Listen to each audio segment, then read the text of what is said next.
అదే RTV app వార్తల్ని క్షణాల్లో చదివే అవకాశం ఉంటుంది. ఒక న్యూస్ పేపర్, ఒక టెలివిజన్ ఛానల్ మీ చేతుల్లో ఎప్పుడూ ఉంటాయి.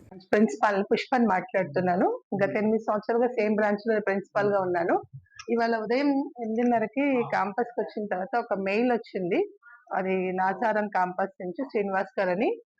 ఫ్రాంక్ మెసేజ్ రియల్ మెసేజ్ తెలవదు. దాని గురించి అబౌట్ బాంబ్ పెట్టారు అనేసి 24 hours లో బ్లాస్ట్ అవుతుందని. సో అది కాలేజ్ దా స్కూల్ దా తెలియదు, బట్ ఒకే క్యాంపస్ లో ఉండడం వల్ల కొంచెం అలర్ట్నెస్ కోసం ఇమీడియట్ గా రెస్పాండ్ అయ్యి కంప్లైంట్ రైజ్ చేసాం డిపార్ట్మెంట్ వాళ్ళు, పోలీస్ డిపార్ట్మెంట్ వాళ్ళకి. పోలీస్ వాళ్ళందరూ వచ్చి స్క్వాడ్ మొత్తం చెక్ చేసుకొని కాలేజ్ కమ్ స్కూల్ రెండు చెక్ చేసిన తర్వాత ఎటువంటి బాంబ్ లేదని కన్ఫర్మేషన్ చేశారు. శ్రీ చైతన్య అత్తాపూర్ బ్రాంచ్ లో చదువుతున్న విద్యార్థిని తల్లిదండ్రులందరికీ కూడా మనవి ఏంటంటే, ఒక మెసేజ్ ని ఇగ్నోర్ చేయకూడదు కాబట్టి, అది పిల్లలకు సంబంధించింది కాబట్టి ఇమీడియట్ గా రెస్పాండ్ అయ్యి కంప్లైంట్ రైజ్ చేశాను. వాళ్ళు వచ్చి చెక్ చేసిన తర్వాత డిపార్ట్మెంట్ వాళ్ళు ఎటువంటిది లేదు అని చెప్పారు.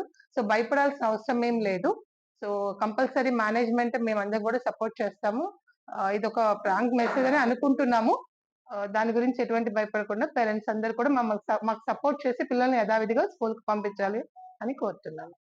బ్రాంచ్ కి వెళ్ళిందండి మెసేజ్, మెయిల్. అక్కడి నుంచి నాకు వాళ్ళు ఫార్వర్డ్ చేసి కాల్ చేసి చెప్పారు. సో ఇమీడియట్ గా నేను కాలేజ్ వాళ్ళని మేము అలర్ట్ చేసాం. Maybe most probably college students ఏమో అని అనుకుంటున్నాం, బట్ వీఆర్ సస్పెక్టింగ్ దట్. అయినా కూడా కంప్లైంట్ అయితే మేము రేజ్ చేస్తాం. మరి నిజంగా హాలిడే కోసం చేశారా లేదో తెలియదు, బట్ నేను ఇగ్నోర్ చేయకూడదు కాబట్టి ఒక మెసేజ్ ని. సో నేను ఇమీడియట్ గా రెస్పాండ్ అయ్యి క్విక్ గా మెయిల్ పోలీస్ డిపార్ట్మెంట్ కి కంప్లైంట్ రేజ్ చేస్తాను. మరిన్ని వీడియోస్ కోసం ఛానల్ ని సబ్స్క్రైబ్ చేయండి, లేటెస్ట్ అప్డేట్స్ కోసం వాట్సాప్ ఛానల్ ని ఫాలో చేయండి అండ్ లింక్ డిస్క్రిప్షన్ లో ఉంది.